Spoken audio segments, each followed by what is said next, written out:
Hello friends, welcome back to my channel. हाजिर हूँ एक नई लव स्टोरी लेकर। तो चलिए वीडियो को स्टार्ट करते हैं। कहानी की शुरुआत में जिया का बॉयफ्रेंड फूचन उसे चीट कर रहा होता है, लेकिन तभी जिया वहाँ पर आ जाती है और उसका वीडियो बनाने लग जाती है। फूचन उसे देखकर शॉक हो जाता है। जिया बोलती है, रुक क्यों गए, कंटिन्यू रखो, मैं तुम लोगों को इसके लिए कोर्ट नहीं भेजने वाली। फूचन उसे फोन छीनने लग जाता है। जिया बोलती है, फोन तो नहीं मिलेगा क्योंकि मैं इस वीडियो को हमारी एंगेजमेंट कैंसिल करने के लिए यूज करने वाली हूँ। वहाँ से भाग जाती है। फूचन भी उसके पीछे जाने लगता है, लेकिन उसकी गर्लफ्रेंड उसे रोक लेती है और बोलती है अच्छा है, वो खुद ही एंगेजमेंट को कैंसिल करना चाहती है, इसके बाद हम दोनों एक साथ रह सकते हैं। फूचन उसे धक्का देकर बोलता है, अगर मेरे ग्रैंडपा को इस बारे में पता चला ना तो वो मुझे मार डालेंगे, मुझे फू फैमिली से एक शेयर भी नहीं मिलने वाला। और फिर वो जल्दी से जिया के पीछे जाने लगता है। नेक्स्ट सीन में हमें हमारा हीरो मिस्टर फू को दिखाया जाता है, जो कि और कोई नहीं फू ग्रुप का प्रेसिडेंट और फूचन का अंकल होता है। मिस्टर फू तो स्टाइल मारते हुए कार से उतर रहा होता है, लेकिन तभी जिया आती है और फूचन से बचने के लिए उसकी कार में घुस जाती है और जबरदस्ती उससे हेल्प मांगने लग जाती है। जब फूचन वहाँ से चला जाता है तो जिया उसे थैंक यू बोलती है। वो बोलता है, बस थैंक यू बोलोगी? जिया बोलती है, अभी मैं अंगेज हूँ, एक बार मेरी एंगेजमेंट टूटने दो, उसके बाद अगर हम फ्यूचर में दोबारा मिले तो हो सकता है मैं अपनी बॉडी से रीपे कर दूँ। और वो वहाँ से जाते हुए उसे और उसके असिस्टेंट को एक बहुत ही ज्यादा महंगा एमराल्ड देकर बोलती है, इसे हमारा मीटिंग गिफ्ट समझ लेना। लेकिन असिस्टेंट को लगता है इस लड़की ने उन्हें प्लास्टिक का टुकड़ा देकर बेवकूफ बनाया है, इसलिए वो उसे फेंक देता है। लेकिन मिस्टर फू बोलता है, ये तो ओरिजिनल है और जिस पीस को तुमने अभी फेंका है ना उसकी प्राइस 100,000 से भी ज्यादा है। असिस्टेंट तो शौक हो जाता है, बॉस आपने ये मुझे पहले क्यों नहीं बताया? वो बोलता है, अरे तुमने पूछा ही नहीं। असिस्टेंट फटाक से उस पीस को उठा लेता है, चिल्लाते हुए जिया को बताने लगता है उसका बॉस फू ग्रुप का प्रेसिडेंट है, सिंगल है, कि वो अपने बॉस का पूरा बायोडाटा दे देता है, अगर तुम चाहो तो मेरे बॉस पर ट्राई कर सकती हो। जिया बोलते ठीक है, मैं सोचूंगी, पहले अपनी एंगेजमेंट को तो कैंसिल कर दूं। और वहाँ से चली जाती है। लेकिन मिस्टर फू अपने असिस्टेंट पर बहुत ही ज्यादा गुस्सा करने लग जाता है, मैं से किसी को भी मेरी पर्सनल डिटेल कैसे दे सकते हो? जिया के डैड उसे कॉल पर बता रहे होते हैं कि उसके डैड दूसरी शादी करने वाले हैं, इसीलिए उसे भी वहाँ पर आना है। एक्चुअली में जिया के पेरेंट्स बहुत टाइम पहले ही सेपरेट हो चुके थे। जिया की मोम तो सेकंड मैरिज कर अमेरिका में सेटल भी हो चुकी हैं। अब उसके डैड भी शादी करने वाले हैं। एक्चुअली में उसके डैड एक एक्टर होते हैं। इसके बाद जिया अपने डैड की शादी पर आती है। वहाँ पर उसके डैड और उसकी होने वाली मोम लिंजी का फोटो लगा हुआ होता है। फोटो को देखकर जिया सोच रही होती है, अभी भी मेरे डैड कितने ज्यादा यंग दिखते हैं, बिल्कुल 30 ईयर के लगते हैं। अभी वहाँ पर मिस्टर फू को दिखाया जाता है, जो कि ब्राइड की तरफ से इनवाइटेड होता है और वो ब्राइड की तरफ से 20 मिलियन का check as a gift counter पर जमा करवा देता है।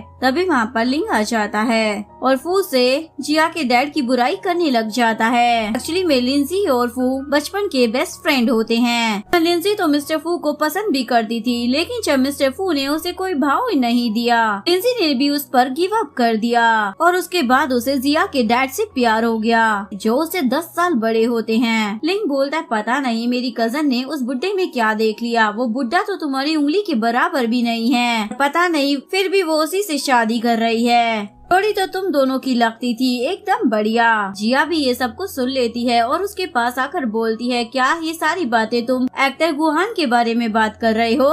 लिंग बोलता, हाँ मैं उसी बुड्ढे के बारे में बात कर रहा हूँ। ये सुनकर उसे तो गुस्सा आ जाता है, इसलिए वो लिंग को उठाकर पटक देती है। तुम्हारी हिम्मत भी कैसे हो गई मेरे सामने मिस्टर गुहान की बुराई करने की? और वो मिस्टर फू को वहाँ पर देखकर शॉक हो जाती है। असिस्टेंट बोलता है, हेलो ब्यूटीफुल गर्ल, हम फिर से मिल गए। मिस्टर फू को तो लगता है जिया उसके लिए वहाँ पर आई है। जिया बोलती है, नहीं मैं तो यहाँ पर शादी अटेंड करने आई हूँ। गिफ्ट काउंटर पर जाकर दूल्हे की तरफ से 200 रुपए जमा करवा कर चली जाती है। सब देख कर लिंग बोलता है, उस बुड्ढे एक्टर की तरह उसके रिश्तेदार भी गरीब हैं। लेकिन वो उसे इग्नोर कर वहाँ से चला जाता है। अंदर आने के बाद असिस्टेंट जिया को बोलता है, पक्का आप ही मिसेस फू बनने वाली हो, क्योंकि हर जगह आप मेरे बॉस को मिल जाती हो। जिया बोलती है, अरे मैं उसकी जगह कैसे ले सकती हूँ, लिंजी और ये तो चाइल्डहुड स्वीट हार्ट है ना, बिल्कुल मैच फॉर हेवन। जिसन बोलता है अरे ऐसी कोई बात नहीं है, वो तो लिंजी है जो हमारे बॉस के पीछे पड़ी थी, और बॉस तो हाई लेवल के हैं, वो किसी लड़की को अपने ऊपर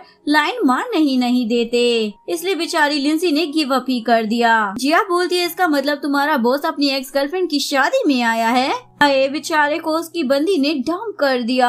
ये सब सुनकर मिस्टर फू को गुस्सा आ जाता है और अपने असिस्टेंट को मुंह बंद करने के लिए बोलता है। असिस्टेंट भी मुंह बंद कर वहाँ से खिसक लेता है। जिया उसे बोलती है कोई बात नहीं, सब कुछ ठीक हो जाएगा, अगर तुम मेरे सामने रोना चाहते हो तो रो सकते हो, मैं किसी को नहीं बताऊंगी। मिस्टर फू को तो गुस्सा आ जाता है, अपनी बकवास बंद करोगी क्या, भला मैं क्यों रोऊंगा। अभी दूल्हा दुल्हन भी वहाँ पर आ जाते हैं और सारे रिचुअल्स को कंप्लीट कर शादी कर लेते हैं। लिंजी सभी को बताने लग जाती है मेरे हस्बैंड की एक 20 ईयर की बेटी भी है, और बोलती है फ्यूचर में हमारे जितने भी बच्चे होंगे ना तो सारी प्रॉपर्टी सब में इक्वल ही डिवाइड होगी। जिया को भी प्रॉपर्टी में उतना ही हिस्सा मिलेगा जितना उसके खुद के बच्चों को मिलेगा। ये सुनकर सभी गेस्ट तारीफें करने लग जाते हैं, ये तो बहुत ही अच्छी स्टेप मॉम बनेगी, क्योंकि कौन सी सौतेली माँ अपने बच्चों को प्रॉपर्टी में हिस्सा देती है। लिंग तो फिर से अपनी कजन की बुराइयां करने लग जाता है, लगता है ये पूरी पागल हो गई है। लिंजी जिया को स्टेज पर बुला लेती है, बोलता मैं भी देखना चाहता हूँ वो लड़की है कौन। तभी जिया उसके सामने खड़ी हो जाती है। लो देख लो, मैं ही मिस्टर कुहान की बेटी हूँ, तुम्हारे कजन की स्टेप डॉटर हूँ। बेचारा लिंग तो शॉक ही हो जाता है। मिस्टर फू बोलता है वो इतनी ज्यादा यंग है और उसका सरनेम भी गु है, ऊपर से उसने मिस्टर गुहान को प्रोटेक्ट भी किया था, तुम्हें तभी समझ जाना चाहिए था वो उनकी बेटी है। पर तुम चैन फैमिली वाले ना सच में खाली दिमाग के हो। इधर जिया अपनी स्टेप मॉम और डैड को शादी की बधाई देती है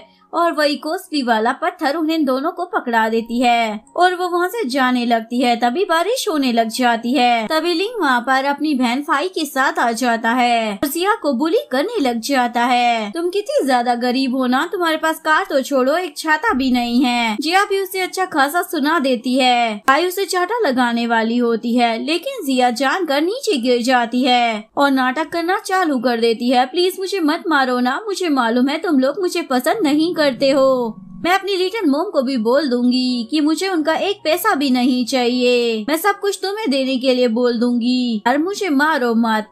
ये सब देखकर वहाँ खड़े लोग बातें बनाने लग जाते हैं। चैन फैमिली के बच्चे कितने ज्यादा बुरे हैं ना, देखो बेचारी को कितना ज्यादा बुली कर रहे हैं। और मिस्टर फू भी ये सारा तमाशा दूर से देख रहा होता है। असिस्टेंट बोलता है बॉस आपको जाकर उनकी हेल्प करनी चाहिए, लेकिन मिस्टर फू बोलता है एक बार देख तो ले उसे हमारी हेल्प की जरूरत है भी या नहीं। आई बोलती है मैंने तो अभी चाटा भी नहीं मारा और तुम फालतू में नौटंकी कर रही हो। वो गुस्से में फिर से उसे मारने के लिए आती है, लेकिन जिया तो उसे नीचे गिरा देती है। इस वजह से फाई को चोट लग जाती है और उसके मुँह से ब्लीडिंग होने लग जाती है। चारी का एक दांत भी टूट गया था। फाई तो उसे सुनाने लग जाती है, लेकिन लिंग बोलता है पहले हॉस्पिटल चलते हैं, लड़ बाद में लेना। उन दोनों के जाते ही मिस्टर फू अम्ब्रेला लेकर आ जाता है और उसे खड़े होने के लिए बोलता है, लेकिन जिया मना कर देती है, वो लोग फिर से मुझे मारेंगे। वो बोलता है अपना नाटक ना बंद करो, वो लोग जा चुके हैं, इसलिए जल्दी से खड़ी हो जाओ। जिया खड़ी हो जाती है। फू से पूछता है तुम कहाँ पर रहती हो, मैं तुम्हें ड्रॉप कर दूंगा। फू से उसके घर ड्रॉप करने आ जाता है और जिया का जो अपार्टमेंट होता है वो बहुत ही ज्यादा कॉस्टली होता है। देखकर फू से पूछने लग जाता है क्या ये अपार्टमेंट तुम्हें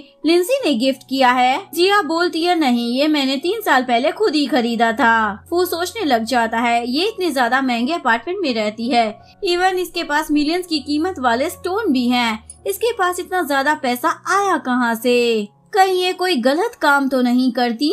ये सोचने के बाद वो उसे अपना ब्लैक कार्ड देता है, इसे रख लो, अगर और जरूरत पड़े पैसों की तो मुझसे मांग लेना, तुम्हें गलत लोगों से दूर रहना चाहिए। जिया बोलती है हम 2 बार ही मिले हैं और तुम मुझे सपोर्ट करने का ट्राई कर रहे हो। वैसे मैं तुम्हें बता दूं मैं ऑलरेडी एंगेज हूँ, एक बार मेरी एंगेजमेंट टूट जाने दो, उसके बाद मैं तुम्हारे बारे में सोच सकती हूँ। मेरी फ्यूचर बॉयफ्रेंड। फू से एक्सप्लेन करने लग जाता है तुम गलत समझ रही हो, लेकिन जिया वहाँ से चली जाती है। नेक्स्ट डे जिया फू चैन के ग्रैंडपा से जाकर मिलती है और उन्हें फूचेन का वो वीडियो दिखा देती है। आप इस एंगेजमेंट को कैंसिल कर दीजिए। वैसे भी मैं और फूचेन एक दूसरे को पसंद नहीं करते हैं। वैसे भी हम 1-2 बार ही मिले हैं और यही हम दोनों के लिए बेटर भी होगा। तभी फूचेन भी वहाँ पर आ जाता है और गुस्सा कर रहा होता है, लेकिन ग्रैंडपा तो उसी पर गुस्सा करने लग जाते हैं। तुम जिया को चीट कैसे कर सकते हो? लड़की कितनी ज्यादा अच्छी है, तुम्हारी हिम्मत कैसे हो गई ये सब करने की? फूचेन बोलता, हाँ सच है, मैं किसी और को पसंद करता हूँ क्योंकि मुझे सेक्सी लड़कियाँ पसंद है, ऐसी नहीं जो हर जगह से फ्लैट हो। और वो जिया से शादी करने से भी मना कर देता है। ग्रैंडपा गुस्से में उसे मारने लग जाते हैं। जिया बोलती है, ग्रैंडपा आपको इसे मारने की जरूरत नहीं है, बस इसकी पॉकेट मनी बंद कर दो, यही इसके लिए बेस्ट पनिशमेंट है। जिसके बाद ग्रैंडपा अपने पोते के सारे कार्ड्स और पॉकेट मनी सब कुछ ब्लॉक करवा देते हैं। मैं भी देखता हूँ अब बाहर तुम दूसरी लड़कियों के साथ मजे कैसे मारते हो। लेकिन जिंग तो मन ही मन बहुत ज्यादा खुश हो रही होती है। बड़ा आया मुझे फ्लैट कहने वाला,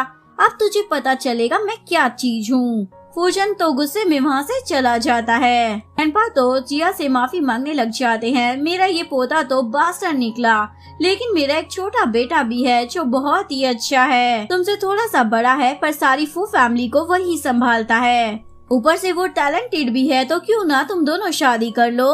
और सबसे अच्छी बात यह है कि उसे कभी किसी से प्यार नहीं हुआ, वो तुम्हारे साथ लॉयल भी रहेगा। जिया बोलती है, मुझे किसी से अभी कोई शादी नहीं करनी है। तभी मिस्टर फू वहाँ पर आ जाता है। दोनों एक दूसरे को देखकर शॉक हो जाते हैं। तभी ग्रैंडपा बताते हैं, यही मेरा छोटा बेटा है, तुम्हें ये पसंद है क्या? जिया तो बहुत ज्यादा खुश हो जाती है और बोलती है, ग्रैंडपा आप मेरे बारे में कितना ज्यादा सोचते हो, और तुरंत शादी के लिए हाँ बोल देती है। और सोच रही होती है, मेरा फ्यूचर बॉयफ्रेंड मेरा हस्बैंड बनने वाला है, कितना ज्यादा हैंडसम है ना। लेकिन फू को तो समझ ही नहीं आ रहा होता ये सब चल क्या रहा है।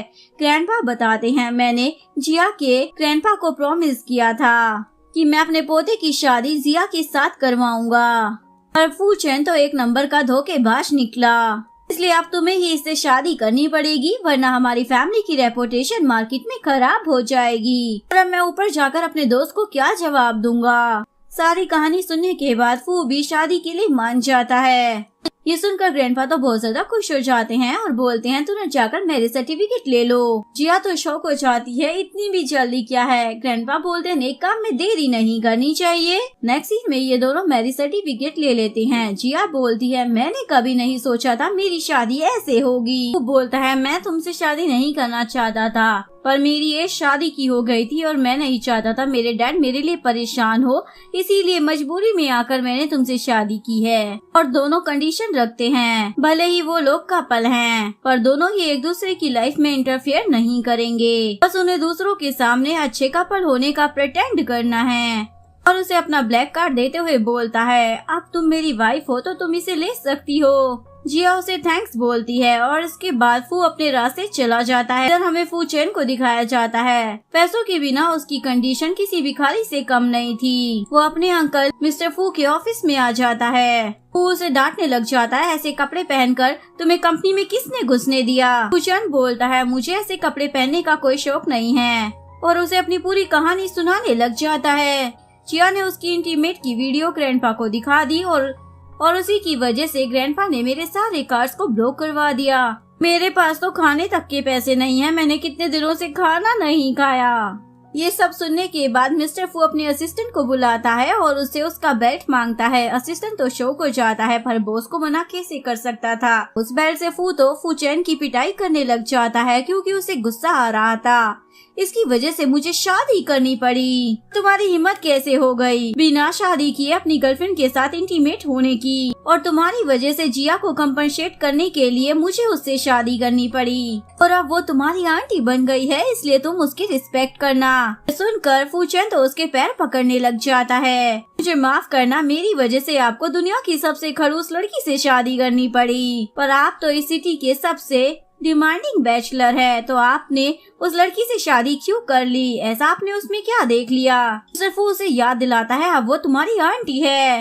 अगर तुमने दोबारा जिया की बुराई मेरे सामने की ना, तो मैं तुम्हारी टांगे तोड़ कर रख दूंगा। फूचेन तो अपने चाचा को छेड़ने लग जाता है। इससे पहले तो आपने कभी किसी लड़की में इंटरेस्ट नहीं लिया, इवन किसी लड़की को अपने आसपास भटकने भी नहीं दिया। उस लड़की में ऐसा क्या है, कहीं आप उसे पसंद तो नहीं करने लग गए? फू उसे मारने लग जाता है तो वो वहाँ से भाग जाता है। मिस्टर फू की मोम को जैसे ही अपने बेटे की शादी के बारे में पता चलता है, वो जिया के घर पहुँच जाती है और उसे बताती है, मैं मिस्टर फू की मोम हूँ, मेरे बेटे के बिल्कुल भी लायक नहीं हो, जल्दी से उसे डिवोर्स दे दो।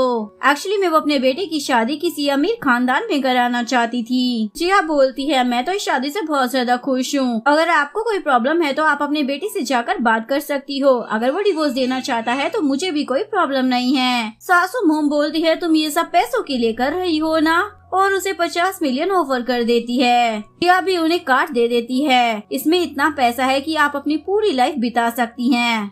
मैं ये कार इसलिए दे रही हूँ ताकि आप मुझसे दूर रहे, पर अगर आपको पैसे कम पड़े तो आप ये एक और ले लो। आपको क्या लगता है सिर्फ आप ही अमीर हैं क्या दुनिया में? इतना सारा पैसा देखकर सासू मोम की तो बोलती ही बंद हो जाती है और वो जिया के कैरेक्टर के बारे में बोलने लग जाती है। पता नहीं कितने बंदों के साथ तुमने नाइट स्पेंड की होगी और उनसे पैसा कमाया होगा। ये बोलकर वो उसे चाटा लगाने वाली थी, लेकिन जिया उन्हें रोक लेती है और धक्का दे देती है। आपकी उम्र का लिहाज कर रही हूँ, नहीं तो मारना मुझे भी आता है। तभी वहाँ पर फू भी आ जाता है। सासू मोम तो नौटंकी करने लग जाती है, देखो तुम कैसी बहू लेकर आए हो, ये मुझे मार रही है। वो बोलता है, मोम आप अपना ड्रामा बंद कीजिए, मुझे अच्छे से पता है जिया ऐसा नहीं कर सकती है। अब ये मेरी वाइफ है तो इसे आपको एक्सेप्ट करना ही पड़ेगा। मोम तो गुस्से में वहाँ से मुंह बनाकर चली जाती है। वो अपनी मोम की तरफ से माफी मांगता है। जिया बोलती है, कोई बात नहीं, और वो उसे डिनर कर जाने के लिए बोलती है। इसके बाद साथ में दोनों डिनर कर रहे होते हैं। जिया बोलती है, क्या तुम मुझे इतना ज्यादा मिस कर रहे थे कि मुझसे इतनी जल्दी मिलने के लिए आ गए? मुझे तो लगता है तुम्हें मुझसे प्यार हो गया है, वैसे मैं भी तुम्हें पसंद करती हूँ। दोनों के बीच में किस होने ही वाला था। तभी उसे उसके डैड का कॉल आ जाता है। वो उसे बताते हैं, लिंसी की मोम यानी कि तुम्हारी स्टेप दादी तुमसे मिलना चाहती है। मैक्सिन में जिया अपनी स्टेप ग्रैंडमा का वेट कर रही होती है। तभी वहाँ पर फाई आ जाती है और बोलती है, अगर मेरी कजन लिंसी ने तुम्हारे डैड से शादी ना की होती ना तो तुम कभी भी इतने महंगे रेस्टोरेंट का खाना अफोर्ड ही नहीं कर पाती। क्या तुम्हें छुरी कांटा यूज करना भी आता है या फिर अपने डैड की तरह हो कुछ नहीं आता? जिया को भी गुस्सा आ जाता है, इसलिए वो उसके ऊपर पानी फेंक देती है और फिर उस पर धड़ाधड़ चाटे लगा रही होती है। मेरे बारे में कुछ भी बोल सकती हो पर मेरे पेरेंट्स के बारे में नहीं। तभी फाई के पेरेंट्स वहाँ पर आ जाते हैं और बोलते हैं, तुम्हारी हिम्मत भी कैसे हो गई मेरी बेटी पर हाथ उठाने की? तुम्हें मालूम भी है हम कौन है?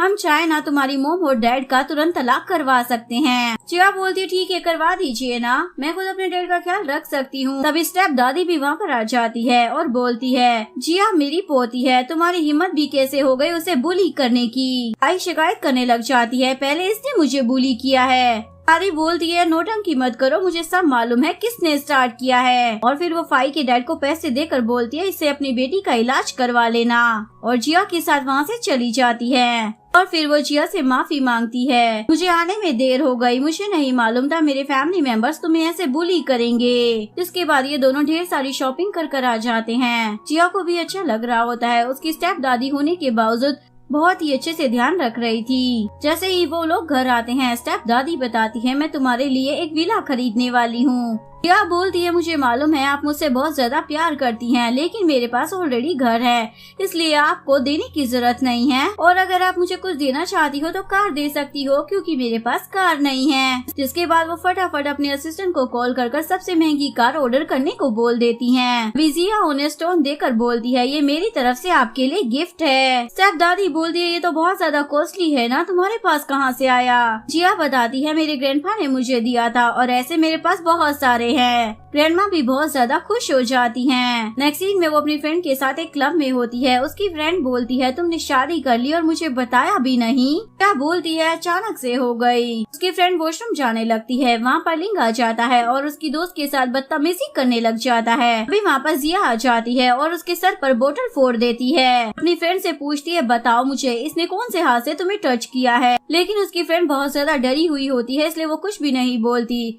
जिया बोलती है, कोई बात नहीं, मैं इसके दोनों ही हाथ तोड़ देती हूँ। लिंग बोलता है तुम मेरे साथ ऐसा नहीं कर सकती हो, मैं तुम्हारी मोम का कजन हूँ। लेकिन जिया तो उसका हाथ ही मोड़ देती है और बोलती है अगर दोबारा तुमने मेरी फ्रेंड के साथ कुछ भी करने की कोशिश की ना तो तुम चलने फिरने लायक भी नहीं बचोगे। अभी वहाँ पर क्लब का ओनर आ जाता है तो लिंग उससे जिया की कंप्लेन करने लग जाता है। ओनर बोलता है उन दोनों लड़कियों को क्लब से बाहर फेंक दो। तभी वहाँ पर मिस्टर फू आ जाते हैं और बोलते हैं तुम्हारी हिम्मत भी कैसे हो गई मेरी वुमेन को टच करने की। ये सुनकर लिंग तो शॉक हो जाता है, तुम तो मेरी कजन के साथ थे ना, तो उसकी स्टेप डॉटर तुम्हारी वुमेन कैसे हो सकती है। मिस्टर फू बोलता है तुम कुछ ज्यादा ही बोलते हो और अपने असिस्टेंट को उसे एक पंच मारने को बोलता है। उसके बाद फू उसे बताता है जिया मेरी वाइफ है। ये सुनकर लिंग और वहाँ का ओनर दोनों ही शॉक हो जाते हैं। ओनर तो उससे माफी मांगने लग जाता है, मुझे नहीं मालूम था वो आपकी वाइफ है, और कंपनसेशन के तौर पर उसकी फ्रेंड को 5 मिलियन का कार्ड भी दे देता है। लिंग बोलता है तुम्हें क्या लगता है मेरी कजन तुम्हें पसंद करती है, एक बार लिंजी को वापस आने दो, फिर देखता हूँ वो कैसे तुम्हें और तुम्हारे डैड को घर से बाहर फेंकती है। जिया को गुस्सा आता है, वो उसके दूसरे हाथ की फिंगर को भी तोड़ देती है और फिर मिस्टर फू से अपनी फ्रेंड को पहनाने के लिए उसका कोट मांगती है। लेकिन मिस्टर फू बोलता है मुझे फोबिया है, मैं अपने कपड़े देना किसी को भी पसंद नहीं करता। जिया बोलती है ये बड़ी अजीब बीमारी है तुम्हें, और फिर वो असिस्टेंट को इशारा करती है तो असिस्टेंट अपना ब्लेजर उसे दे देता है। उसके बाद वो दोनों उसकी फ्रेंड को घर ड्रॉप करने के बाद जा रहे होते हैं, लेकिन रास्ते में बारिश होने लग जाती है तो फू अपना ब्लेजर निकालकर जिया को कवर कर देता है। जिया बोलती है अभी तो तुम्हें बीमारी थी ना, तुम्हें अपने कपड़े देना किसी को पसंद नहीं था। फू बोलता हाँ है मुझे, पर तुम्हारे लिए नहीं, तुम मेरी वाइफ हो, मैं तुम्हें अपने कपड़े दे सकता हूँ।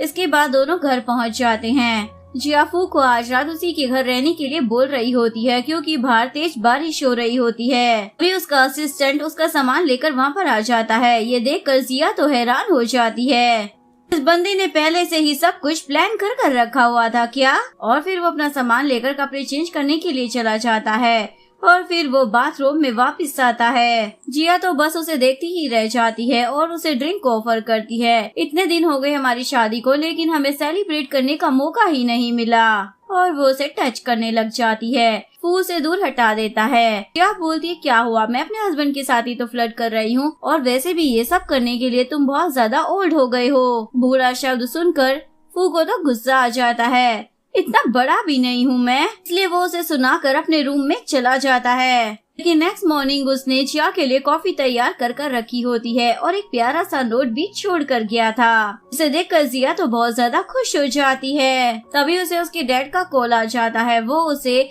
हॉस्पिटल में बुलाते हैं। जिया तो शॉक हो जाती है, आप लोग तो हनीमून पर थे ना, क्या कोई गुड न्यूज देने वाले हैं, क्या मेरा कोई छोटा भाई बहन आने वाला है। डैड बोलते हॉस्पिटल पहुँचो, तुम्हें सब पता चल जाएगा। जिसके बाद जिया हॉस्पिटल पहुँचती है। एक्चुअली में लिंजी लिंग से मिलने के लिए आई होती है क्योंकि फू ने उसकी पिटाई कर दी थी, इसी वजह से वो हॉस्पिटल में एडमिट था। ये सब सुनने के बाद जिया को लगता है जरूर लिंग ने उसके पेरेंट्स से उसकी कंप्लेन की होगी, इसीलिए तो उसके पेरेंट्स हनीमून को छोड़कर सीधा यहाँ पर आ गए। लिंजी उसकी कजन है तो जिया को लगता है जरूर वो उसी का साइड लेगी। इधर लिंग हॉस्पिटल में भी एक मस्त खाना खा रहा होता है, लेकिन जैसे ही वो लिंजी को देखता है तो नौटंकी करना चालू कर देता है। लिंजी बोलती है नौटंकी करना बंद करो, मैंने देख लिया है तुम कैसे ठूस रहे थे। लिंग अपना मुंह साफ कर बोलता है देखो जरा तुम्हारी सौतेली बेटी ने मेरी क्या हालत की है, मेरी उंगली तक हिल नहीं रही है। जिया बोलती है मैंने इतनी जोर से भी नहीं मारा, और बोलती है अगर आपको बिलीव नहीं है तो आप क्लब की सीसीटीवी कैमरे फुटेज भी देख सकती हैं। लिंग के पेरेंट्स भी लिंजी को जिया के अगेंस्ट भड़काने लग जाते हैं, तो तुम्हारी स्टेप डॉटर कितनी ज्यादा बुरी है, हमारे बेटे को कितनी बुरी तरीके से मारा है, देखो जरा उस बेचारी की उंगलियां ही तोड़ कर रख दी हैं। हम तुम्हारी फैमिली है और लिंग और फाई तुम्हारे सगे भाई बहन हैं, इसलिए तुम्हें हमारी साइड लेनी चाहिए। लिंजी बोलती है आप लोग मुझे फैमिली मेंबर मानते हो या फिर पैसों की मशीन, ये तो आपको अच्छे से पता है ना। ये सुनकर अंकल तो गुस्सा करने लग जाते हैं, मैं तुम्हारा अंकल हूँ, तुम मुझसे ऐसे बात नहीं कर सकती हो, मैंने हमेशा तुम्हारी केयर अपनी बेटी की तरह की है। लिंजी बोलती है मुझे अच्छे से पता है आपने मेरी प्रॉपर्टी के लिए मेरी केयर की थी, और मैं अपना हनीमून कैंसिल कर यहाँ पर आप लोगों की नौटंकी देखने नहीं आई हूँ। मैं तो यहाँ पर अपनी बेटी जिया को सपोर्ट करने के लिए आई हूँ। पर लिंग को बोलती है जिया से माफी मांगो। ये सुनकर जिया तो बहुत ज्यादा खुश हो जाती है कि उसने एक्सपेक्ट नहीं किया था कि उसकी स्टेप मॉम उसका साइड लेगी, और सोचने लग जाती है मेरी लिटिल मॉम कितनी ज्यादा अच्छी है। लिंग बोलता है मैंने कुछ नहीं किया, इसलिए मैं इससे माफी नहीं मांगने वाला। माफी तो इस लड़की को मुझसे मांगनी चाहिए, उंगलियां इसने मेरी तोड़ी है। जिया बताती है तुमने मेरी फ्रेंड के साथ बदतमीजी करने की कोशिश की, इसीलिए मैंने तुम्हारी उंगलियां तोड़ी थी। ये सुनकर लिंसी अपने कजन को एक जोरदार चाटा लगा देती है। मुझे लगा था तुम सिर्फ बिगड़े हुए हो, पर ये नहीं मालूम था इतनी ज्यादा घटिया भी हो। और वो अपनी खुद की फैमिली के साथ अपने सारे रिश्ते खत्म कर देती है। मैं नहीं चाहती बाहर किसी को भी पता चले तुम्हारे जैसा घटिया इंसान मेरा कजन है। अपने अंकल को बोलती है शुक्र मनाओ मेरी बेटी ने बस आपके बेटे की उंगलियां ही तोड़ी है, इसको नहीं बुलाया वरना वो जेल में होता। हराने के बाद लिंसी बोलती है तुम्हें किसी से भी डरने की जरूरत नहीं है, तुम्हारी लिटिल मॉम है तुम्हारे साथ तुम्हें सपोर्ट करने के लिए। जिया बोलती है थैंक यू और सॉरी भी, क्योंकि मेरी वजह से आपका हनीमून खराब हो गया। लिंसी बोलती है कोई बात नहीं, और वो उसे अपना कार्ड देकर बोलती है तुम्हें किसी भी चीज की जरूरत हो तो तुम खरीद सकती हो। जिया लेने से मना कर देती है मैं तो ऑलरेडी बहुत ज्यादा अमीर हूँ, मेरे पास दो ब्लैक कार्ड हैं। एक उसके ग्रैंडपा ने उसे दिया था और दूसरा मिस्टर फू ने।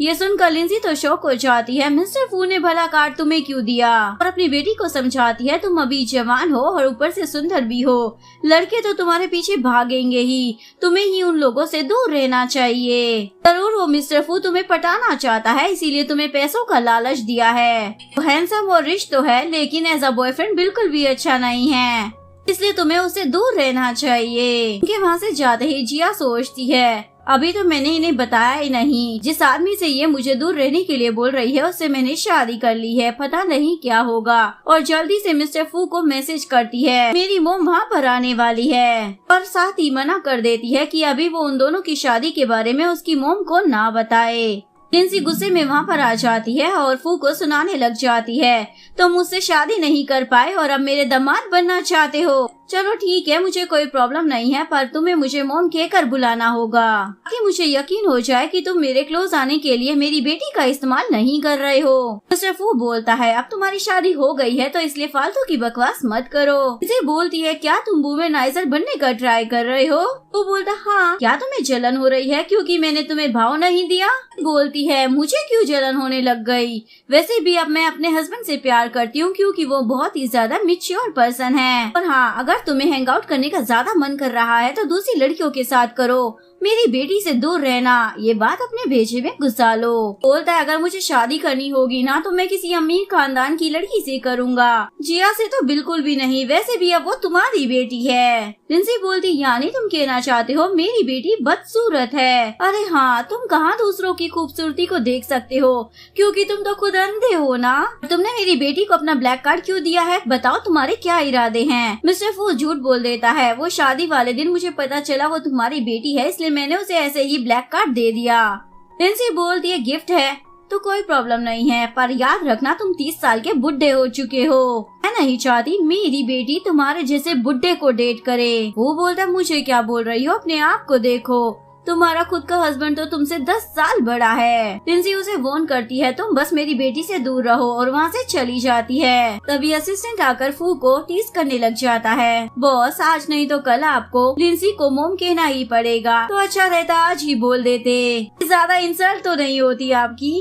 सुनकर फू को और भी ज्यादा गुस्सा आने लग जाता है और वो उसे मारने लगता है, लेकिन असिस्टेंट तो वहाँ से गुल हो लेता है। जब जिया को ये सारी बात पता चलती है तो वो भी हंस रही होती है। फू से बोलता है इसमें हंसने वाली क्या बात है, मैं तुमसे बस 8 साल ही तो बड़ा हूँ। लेकिन तभी वो लिंसी और उसके हस्बैंड को आता हुआ देख लेता है तो वो जिया को जल्दी से हक कर लेता है ताकि वो उसे देख ना सके, और उसे पीछे देखने से मना करता है, लेकिन लिंसी जानबूझकर उसके पास आ जाती है। ब्यूटीफुल सी वुमेन कौन है जिसे तुमने हक किया हुआ है। वो बोलता है ये मेरी गर्लफ्रेंड है और चिंता मत करो मुझे तुम्हारी बेटी में जरा भी इंटरेस्ट नहीं है। लिंसी बोलती है मुझे भी कौन सा तुम्हारी गर्लफ्रेंड में इंटरेस्ट है, और वहाँ से जाने लगती है। लेकिन डैड तो अपनी बेटी को पहचान जाते हैं और बोलती है जिया तुम यहाँ पर क्या कर रही हो। लिंसी तो शॉक हो जाती है और वो जल्दी से उस लड़की को टर्न कर देखती है, लेकिन वो तो जिया होती है। लिंजी तो शौक ही हो जाती है और जिया बोलती है, हेलो डैड, क्या इत्तेफाक है, हम मिल गए। डैड तो अपनी बेटी पर गुस्सा करने लग जाते हैं, तुम ऐसा कैसे कर सकती हो। लिंजी उसे बचाने लग जाती है, तभी फू बता देता है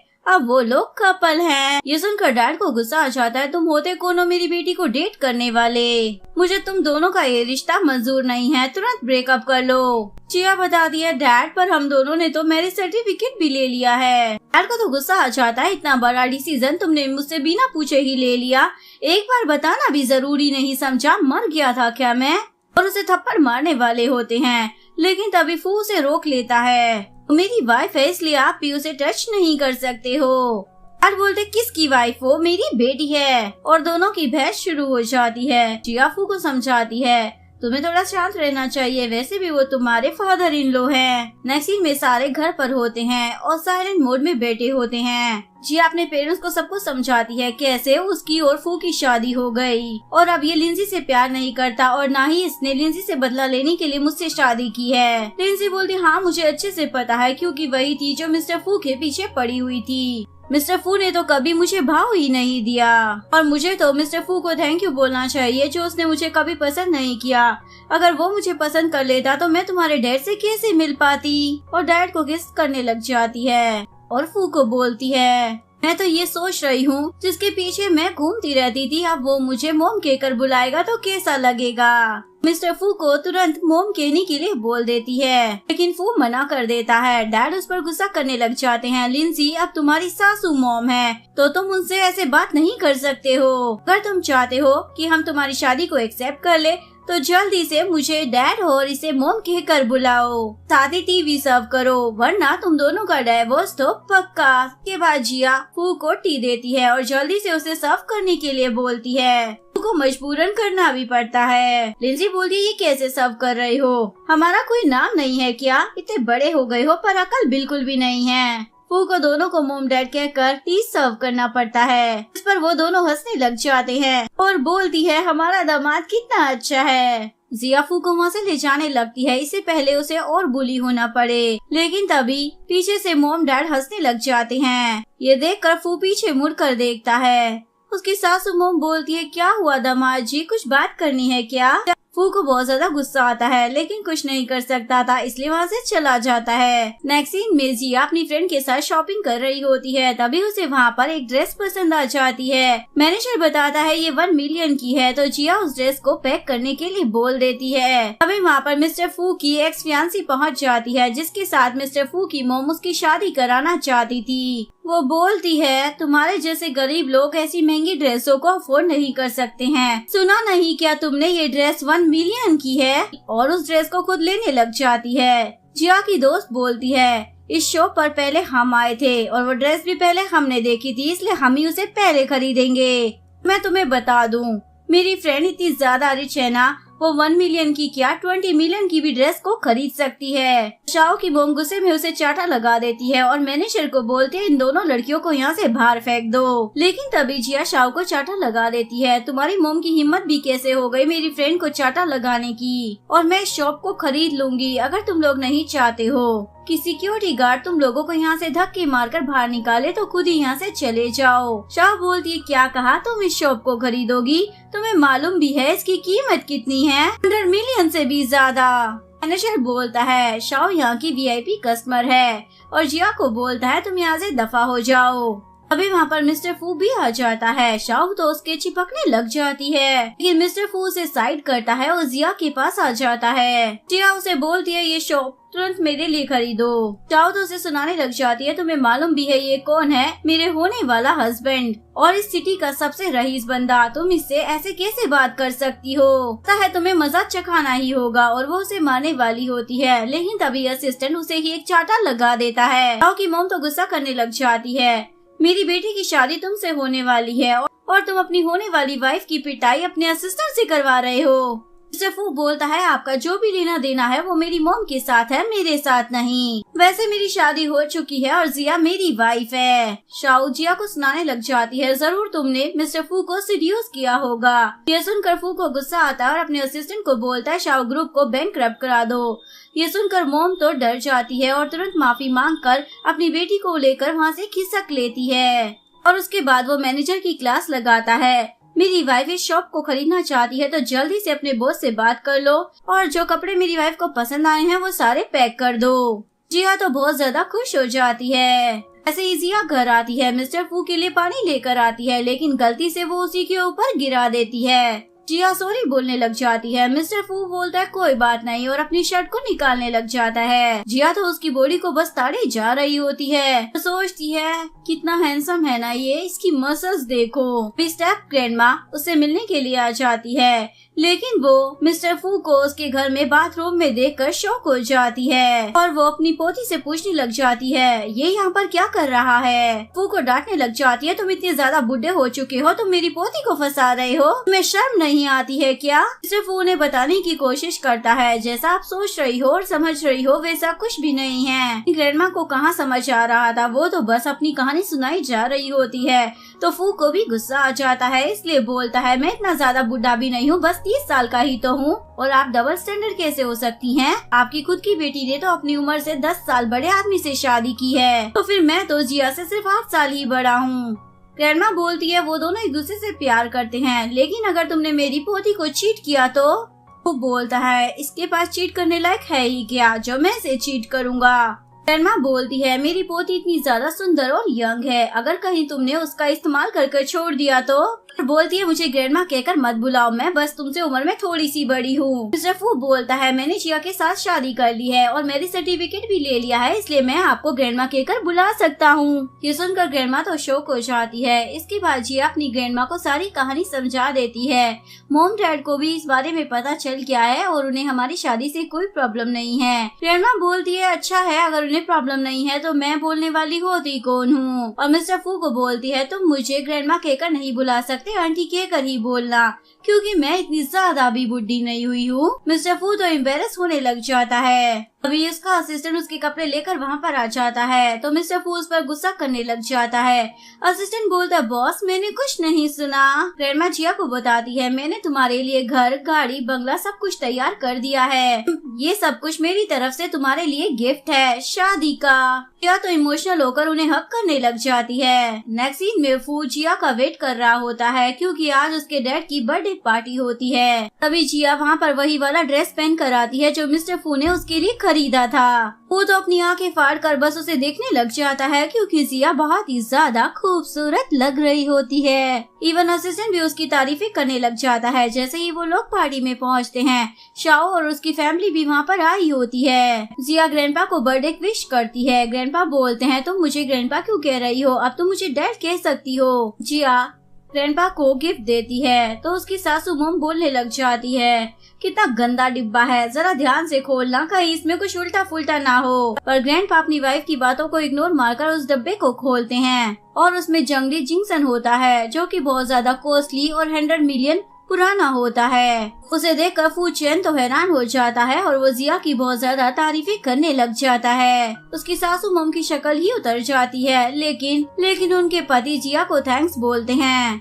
तुम जाकर पार्टी एंजॉय करो। मिस्टर फू को किसी का कॉल आता है तो वो बाहर चला जाता है। जिसे शाओ जिया के पास आती है और उस दिन जो कुछ भी हुआ उसके लिए माफी मांगने लग जाती है। मैं तुम्हारे साथ अपना रिलेशन अच्छा करना चाहती हूँ और उसे ड्रिंक ऑफर करती है। जिया ड्रिंक को स्मेल करते ही समझ जाती है इसमें जरूर कोई गड़बड़ है। वो मौका देकर ग्लास को चेंज कर देती है और दूसरा ग्लास उठाकर पीने लग जाती है। लेकिन शाओ तो बहुत ज्यादा खुश हो रही होती है क्योंकि उसे लग रहा था उसने जो ग्लास दिया है इसने वही पिया है, क्योंकि उसका प्लान था जिया को ड्रग कर उसका स्कैंडल बनाने का। जिया भी शाओ को ड्रिंक ऑफर करती है मेरी तरफ से। उस ड्रिंक को पीने लग जाती है। इतने में जिया को नशा होने लग जाता है। उसे बहुत ज्यादा गर्मी लग रही होती है। शाओ बोलती है चलो मैं तुम्हें वॉशरूम लेकर चलती हूँ, लेकिन उसे गेस्ट रूम में लेकर आ जाती है। और उसे बेड पर पटकने के बाद बोलती है, मुझे नहीं मालूम था तुम इतनी आसानी से बेवकूफ बन जाओगी, क्योंकि मैंने तुम्हारी ड्रिंक में कोई दवा मिला दी थी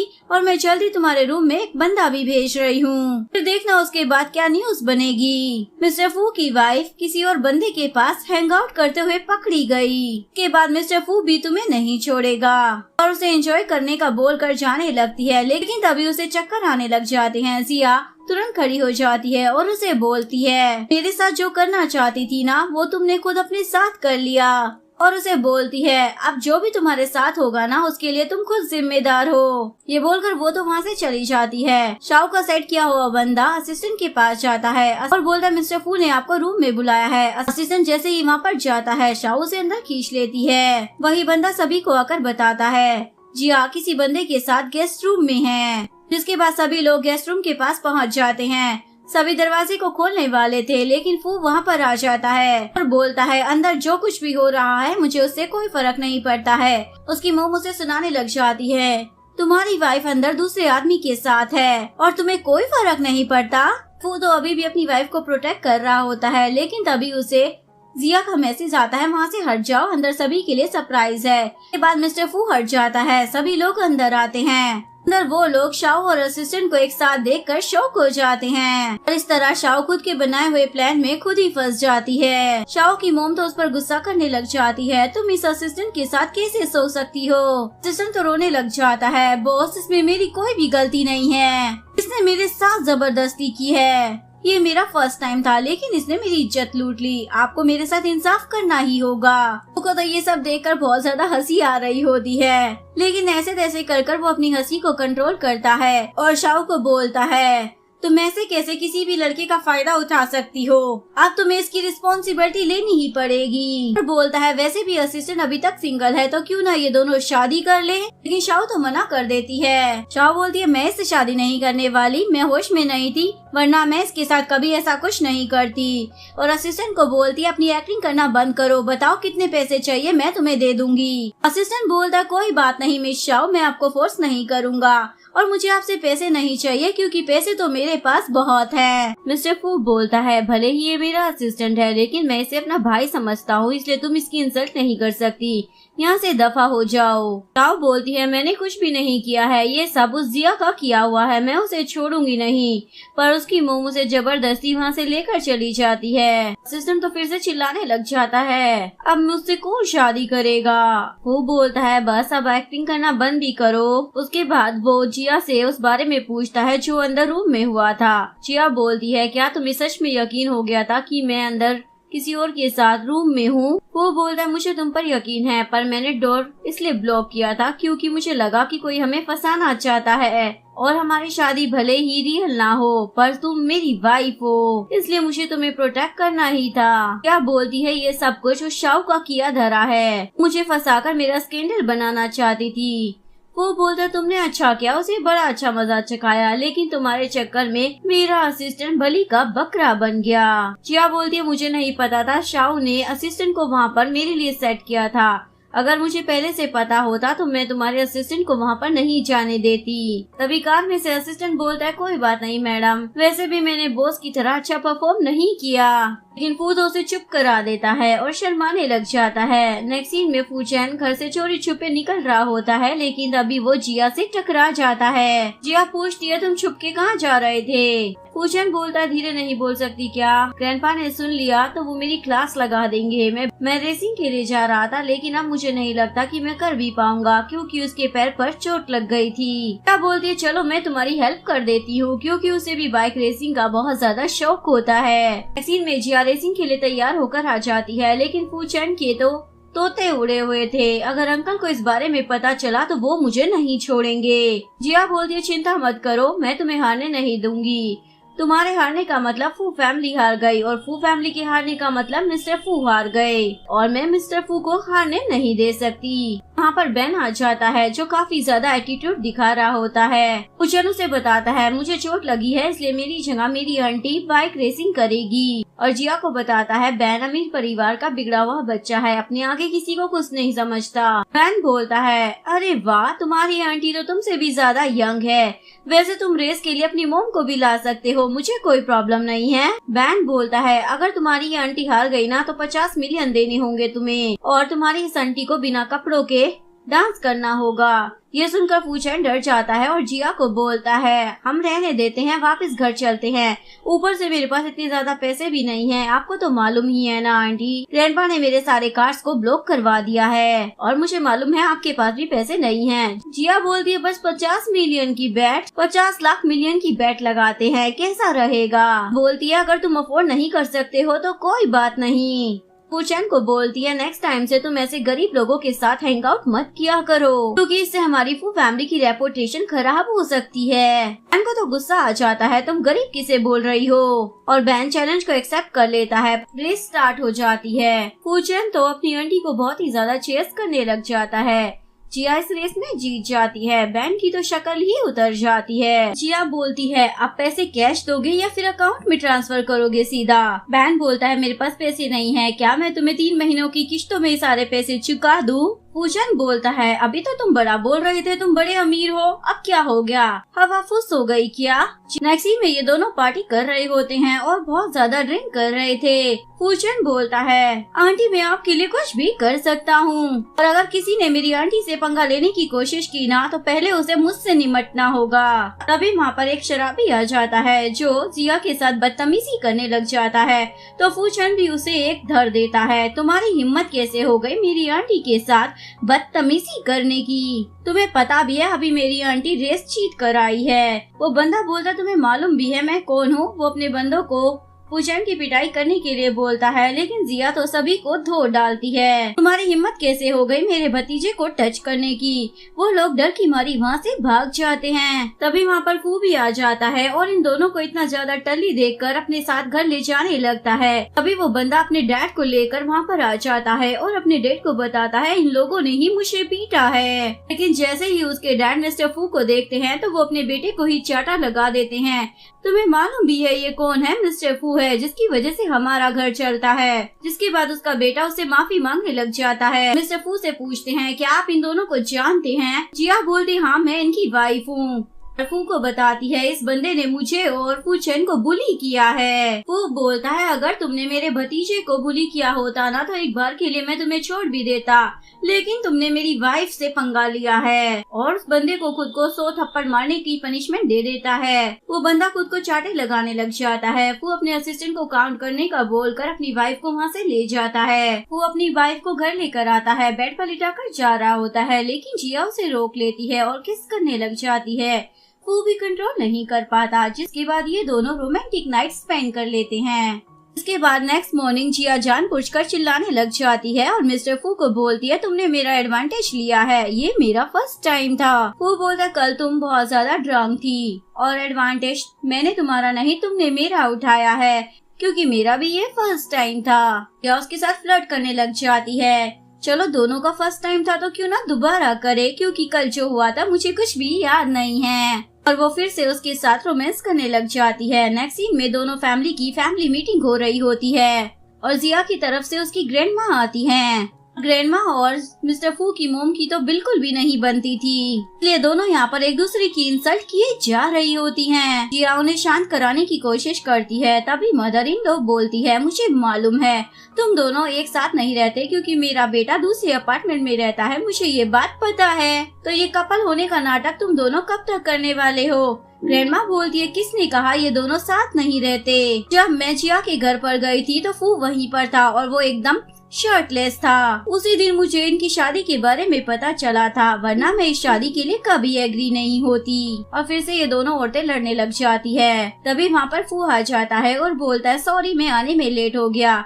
जिया बोलती है शुक्र है तुम आ तो गए, वरना आज हमारा डिवोर्स ये लोग करवा कर रहे थे। इसके बाद फू के डैड ग्रैंडमा को उन आइटम्स की लिस्ट देते हैं जो उन्होंने जिया को गिफ्ट दी होती है, जिसमें गाड़ी, बंगला, घर, ज्वेलरी, कपड़े सब कुछ होते हैं। माँ बोलती है मैं तो बच्चों की खुशी में ही खुश हूँ। जिया भी अपनी मदर इन लॉ और फादर इन लॉ को स्टोन गिफ्ट करती है। ये मेरे ग्रैंडपा ने मुझे दिए थे। मदर इन लॉ की तो आंखें चमकने लग जाती है, ये तो बहुत ही ज्यादा महंगा है। वो भी जिया को एक्सेप्ट कर ही लेती है। तभी जिया को उसकी बायोलॉजिकल मॉम का कॉल आता है जो उसे बताती है वो अपने हस्बैंड और बेटे के साथ चाइना वापस आ गई हैं। लेकिन मुझे कुछ इम्पोर्टेंट काम है तो मैं अपने बेटे को तुम्हारे घर पर भेज रही हूँ।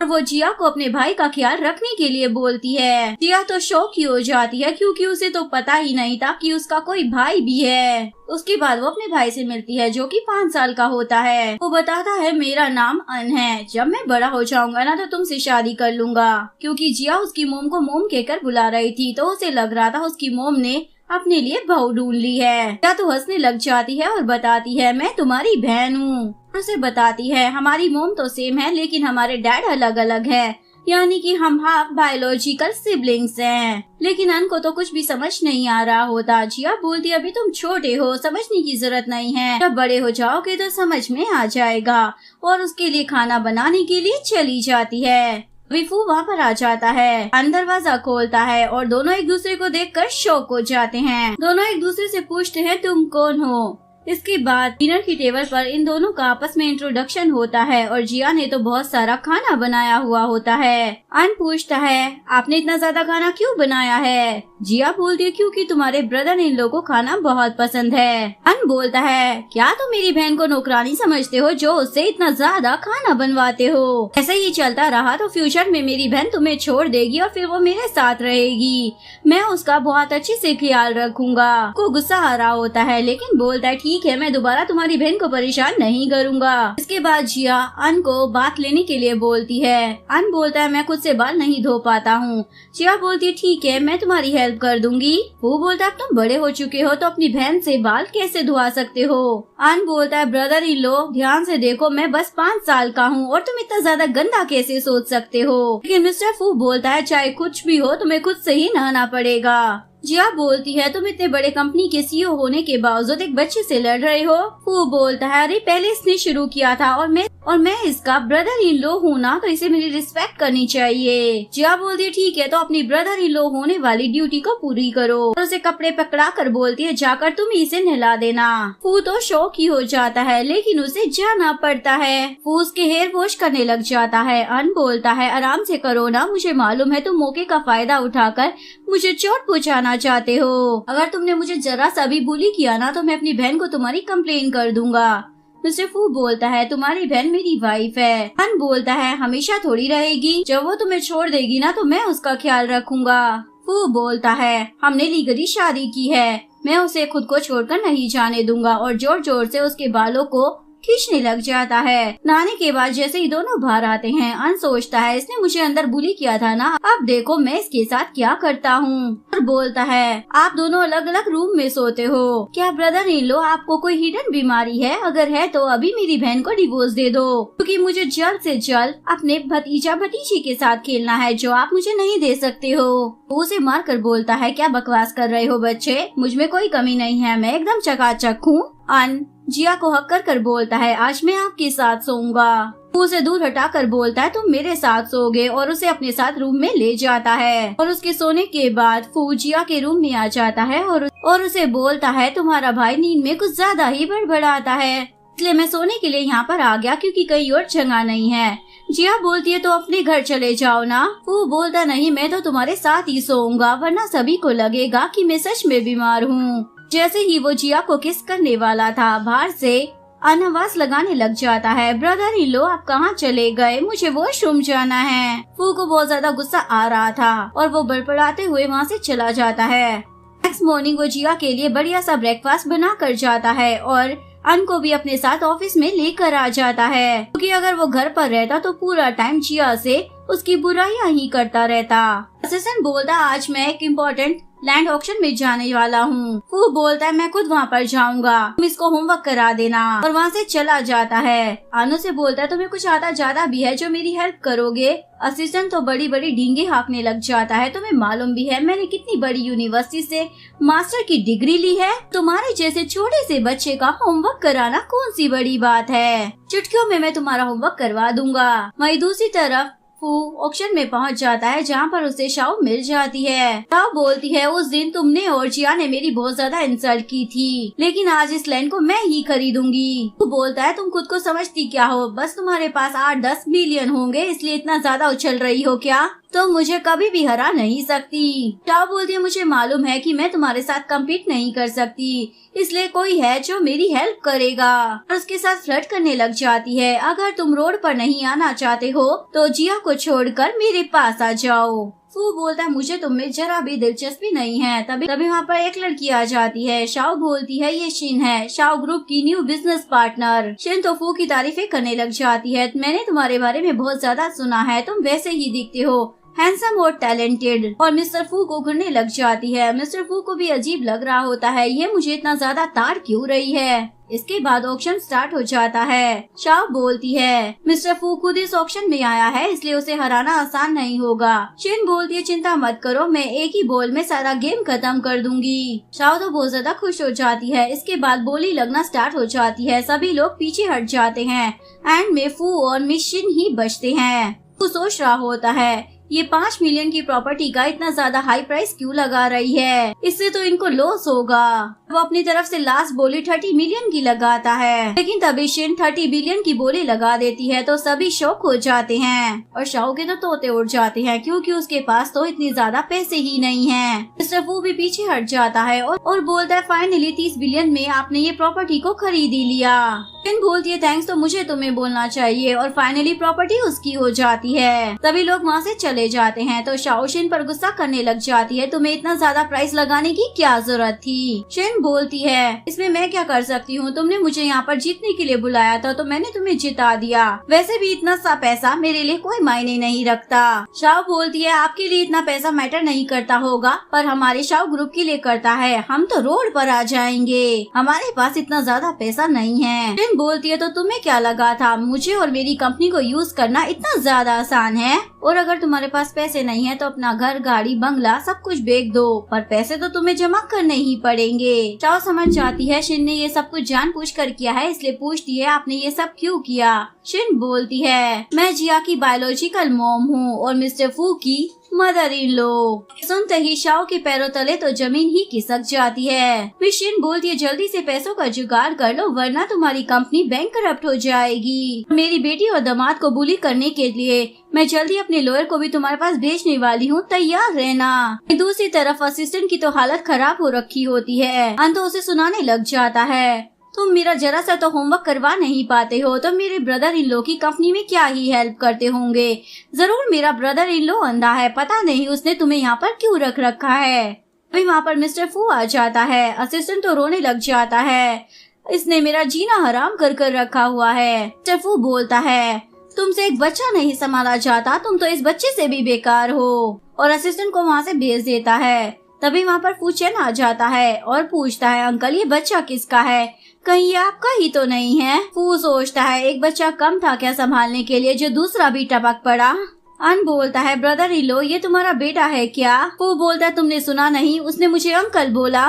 फू चेन को बताता है ये जिया की बायोलॉजिकल मॉम का बेटा है। फूचैन बोलता है जिया के डैड तो बड़े रंगीन निकले, लिंजी के साथ शादी होने के बावजूद उन्होंने किसी और के साथ एक और बेबी कर लिया। उस पर गुस्सा करने लग जाता है तेरे दिमाग में घास फूस भरा है क्या, कभी इस्तेमाल नहीं कर सकता। बताता है ये जिया की बायोलॉजिकल मॉम और उनके सेकंड हस्बैंड का बेटा है। तब बोलता है तुम मेरी बहन और जीजा के नेफ्यू हो, तो मेरे भी नेफ्यू हुए, चलो जल्दी से मुझे अंकल बोलो। सुनकर फू तो हंसने ही लग जाता है, मैं तो पागल हो जाऊंगा, और फूचैन से पूछता है तुम यहाँ पर क्यों आए हो। फूचैन बताता है ग्रैंडमा ने मेरी फिर से ब्लाइंड डेट फिक्स कर दी है, पर मैं नहीं जाना चाहता, आप मेरी जगह वहाँ पर चली जाइए। फू मना कर देता है अब मैं ऑलरेडी शादीशुदा हूँ इसलिए मैं तुम्हारी हेल्प नहीं कर सकता, और उसे वहाँ से भगा देता है। फूचैन बोलता है आप बहुत बुरे हो अंकल, आप मेरी हेल्प नहीं कर रहे हो ना। मैं और बोलता है मैं भगवान से प्रे करूँगा आपके दोनों सास ससुर मिलकर 10-12 बच्चे पैदा करे जिनका ख्याल आपको रखना पड़े। फू को गुस्सा आ जाता है और वो उसे मारने लग जाता है। वो वहाँ से भाग जाता है। तभी फू को जिया का मैसेज आता है, उसकी बायोलॉजिकल मॉम और लिटिल मॉम दोनों ने ही उसे डिनर पर इनवाइट किया है। फू सोचने लग जाता है मुझे जिया की बायोलॉजिकल मॉम के लिए क्या गिफ्ट लेकर जाना चाहिए, क्योंकि वो उनसे पहली बार मिलने वाला था। इसलिए वो अन से पूछता है तुम्हारी मॉम को क्या पसंद है। अन बोलता है पैसे, मेरी मॉम को ना पैसे बहुत ज्यादा पसंद है। मिस्टर फू तो शॉक हो जाता है और बोलता है ठीक है मैं उन्हें पैसे गिफ्ट कर दूंगा। फू जिया और अन के साथ डैड के घर पर पहुंच जाता है। यहाँ पर लिटिल मॉम बताती है मैं प्रेग्नेंट हूँ। डैड बोलते ट्विंस है। वैसे मैंने कैसा परफॉर्म किया? जिया बोलती है बहुत बढ़िया डैड। लिंजी फू के हाथ में गिफ्ट देखकर पूछती है क्या ये तुम मेरे लिए लेकर आए हो? फू बोलता है ये मैं अपनी मदर इन लॉ के लिए लेकर आया हूँ। जिया उसे पूछने लग जाती है कौन सी मदर इन लॉ? उसे बोलती है मैं अपनी दोनों ही मॉम से बहुत ज्यादा प्यार करती हूँ, इसलिए तुम्हारी 2 मदर इन लॉ है, इसलिए नेक्स्ट टाइम से तुम दोनों के लिए गिफ्ट लेकर आना। मिस्टर फू भी ओके बोल देता है। तभी मिस शिन अपने हस्बैंड के साथ वहाँ पर आ जाती है। मिस्टर फू तो उन्हें देखकर शॉक हो जाता है। मिस शिन बोलती है दामाद जी आपसे मिलकर अच्छा लगा, मैं ही जिया की बायोलॉजिकल मॉम हूँ। मिस्टर फू तो हैरान ही हो जाता है और उसे समझ आ जाता है मिस शिन ऑक्शन में उसे इतना ज्यादा घुर घुर कर क्यों देख रही थी। जिया पूछती है क्या आप दोनों एक दूसरे को जानते हो? फू बोलता है हम ऑक्शन में मिले थे। Miss Shin as a gift अपने दामाद को उसी लैंड के पेपर गिफ्ट करने लग जाती है जो अभी उन्होंने खरीदे थे। बताती है ऑक्शन में मैंने जो कुछ भी किया वो शाओ को सबक सिखाने के लिए किया था। वो शॉक हो जाता है और बोलता है आपने तो ये 30 बिलियन में खरीदे थे और आप ये मुझे दे रही हैं। मॉम बोलती है इतना पैसा मेरे लिए कोई मायने नहीं रखता है। लिंजी मिस्टर फू को भी उसका गिफ्ट देने के लिए बोलती है लेकिन मिस्टर फू बोलता है मैं बाद में दे दूंगा, क्योंकि मिस्टर फू सभी के सामने एम्बेरस नहीं होना चाहता था। जिया बोलती है तुमने तो गिफ्ट प्रिपेयर कर लिया था ना? मिस्टर फू बताता है मैंने बस 1 बिलियन का कार्ड प्रिपेयर किया था, मुझे वो देने में शर्म आ रही है। तुम्हारी मॉम ने मुझे कितना बड़ा तोहफा दिया है। जिया उस पर हंसने लग जाती है और वो उसे बड़ा सा स्टोन देकर बोलती है मैंने पहले से ही तुम्हारे लिए गिफ्ट प्रिपेयर कर लिया था। जिसके बाद मिस्टर फू अपनी मदर इन लॉ को वो स्टोन गिफ्ट कर देता है और उसकी इज्जत बच जाती है। तभी जिया सभी को गुड न्यूज देती है कि वो भी प्रेग्नेंट है। ये सुनकर सभी लोग बहुत ज्यादा खुश हो जाते हैं। इसके बाद हमें 9 महीने के बाद का सीन दिखाया जाता है। जिया को बेबी हो जाता है और फू के फादर इन लॉ को भी ट्विंस बेबी हो जाते हैं। जिया अपने बच्चे का ख्याल रख रही होती है और मिस्टर फू अपनी सासू मॉम यानी कि लिंजी के बच्चों का ध्यान रख रहा होता है। इस चक्कर में उसकी तो हालत खराब हो रखी होती है और यहीं पर इस कहानी का डी एंड हो जाता है। अगर आपको वीडियो अच्छी लगी हो तो प्लीज वीडियो को लाइक करें, चैनल को सब्सक्राइब करें, न्यू अपडेट्स के लिए बेल आइकन का बटन प्रेस करें। मिलते हैं नेक्स्ट वीडियो के साथ, तब तक के लिए सारांगे बाय बाय।